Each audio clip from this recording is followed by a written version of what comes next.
That's exactly what the Fed is going to do, unfortunately.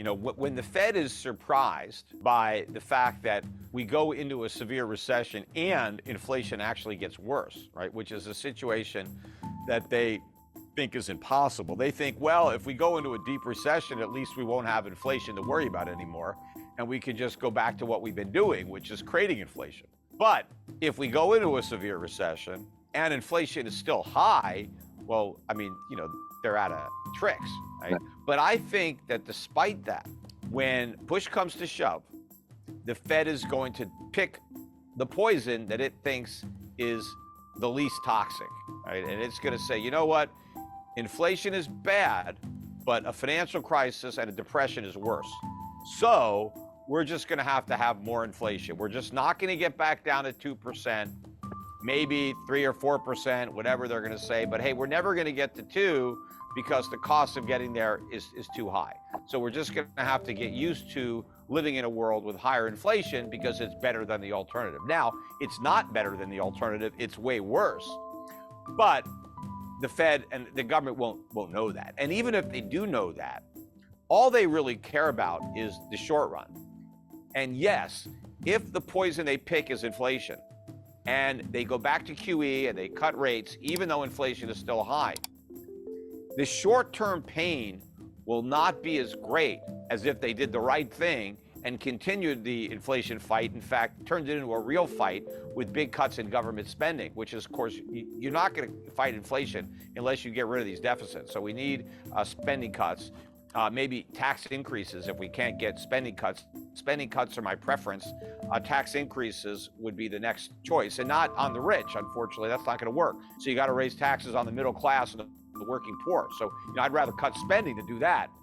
But the inflation tax hits the poor harder than a sales tax would. When the politicians have to decide pain now or pain later, well, that's a no-brainer for the politicians. It's pain later, because later I might not be in office anymore. In fact, if we have pain now, I won't be in office because I'm going to lose the next election.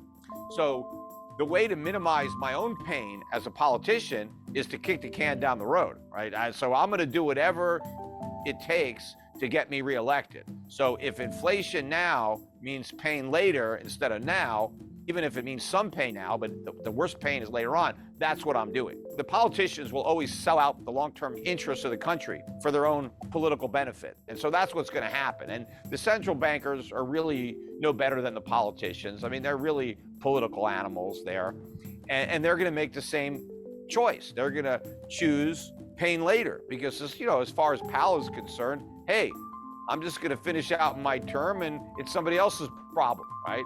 Don't blame me, right? I don't want to be the one that gets blamed for all this pain.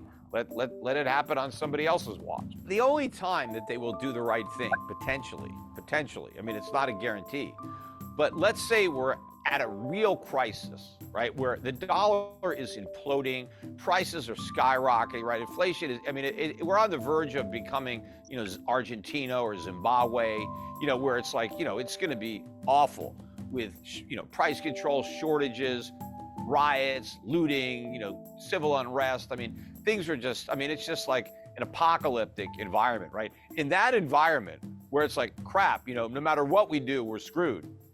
Maybe then they'll do the right thing. It's like but they're going to exhaust all the other possibilities. They would have done everything they could possibly do wrong. And then it's that, okay, no matter what we do, we're screwed.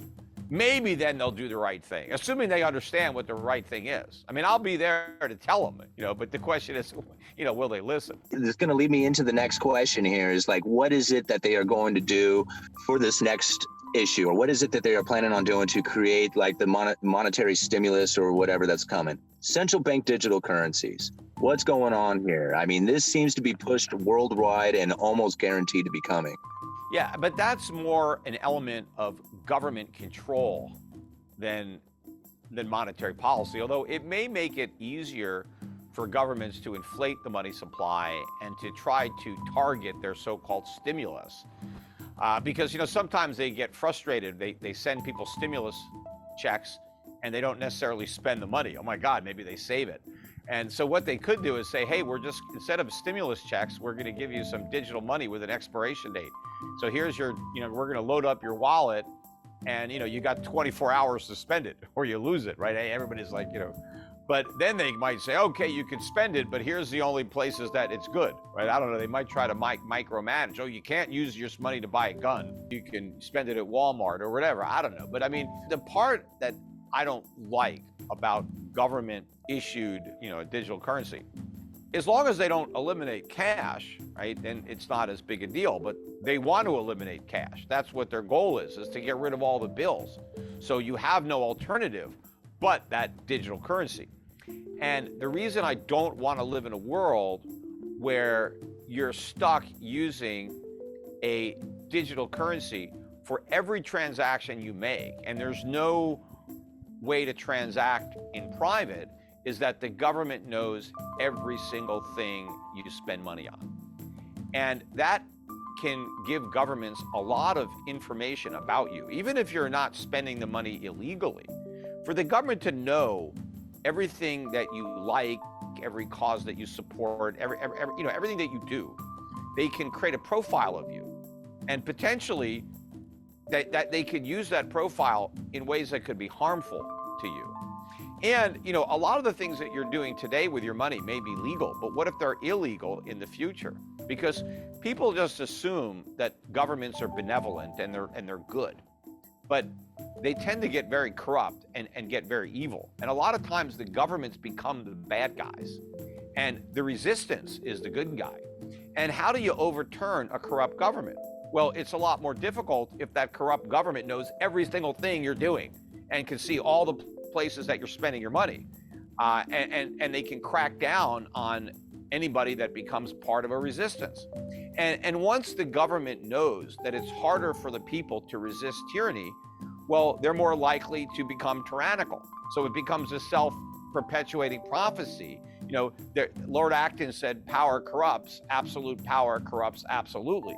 And so the more power you give government, the more corrupt government becomes. So you always want to be vigilant when it comes to government. You don't want to give up your liberties just because, you'll get some extra safety.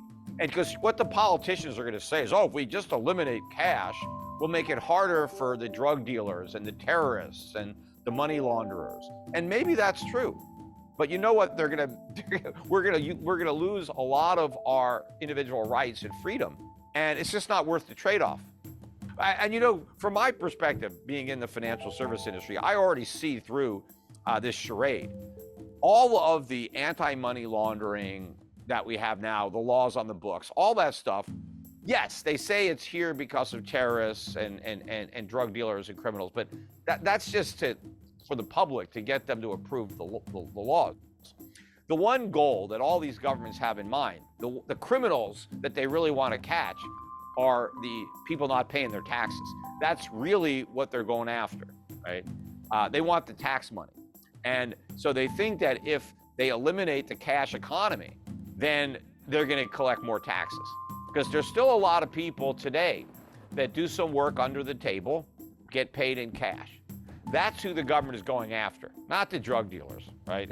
It's the guy that's driving his Uber and he's getting some money in cash, or he's doing some odd jobs. And that's why they now want all these payment companies to report all these small transactions, like $600 or more. They want all these transactions reported. Why? Because people were having income and they weren't paying taxes. And yeah, I guess a lot of these people are breaking the law, but a lot of people are in a situation where if they don't break the law, they don't eat. There are some people that, hey, this is what I've got to do to make ends meet, because if I paid taxes, I couldn't earn enough money after taxes to cover my expenses. So the only way I could do it is to not pay the tax. And I'd rather have somebody working and not paying taxes than just sitting on welfare. Because that at least they're productive, at least they're providing goods and services. And when the government says we need all these IRS agents to go after the rich, that's a lie. They're not going to go after the rich. They're going to go after the middle class. They're going to go after the small business owners. Those are the ones that are cheating. The rich don't have to cheat. They have loopholes to reduce their taxes. The average guy doesn't have a loophole. So his loophole is, well, I'm going to make some money on the side and I'm not going to report it, right? Or I'm going to exaggerate some of my deductions. But you know, the minute you eliminate cash, they crack down on the underground economy.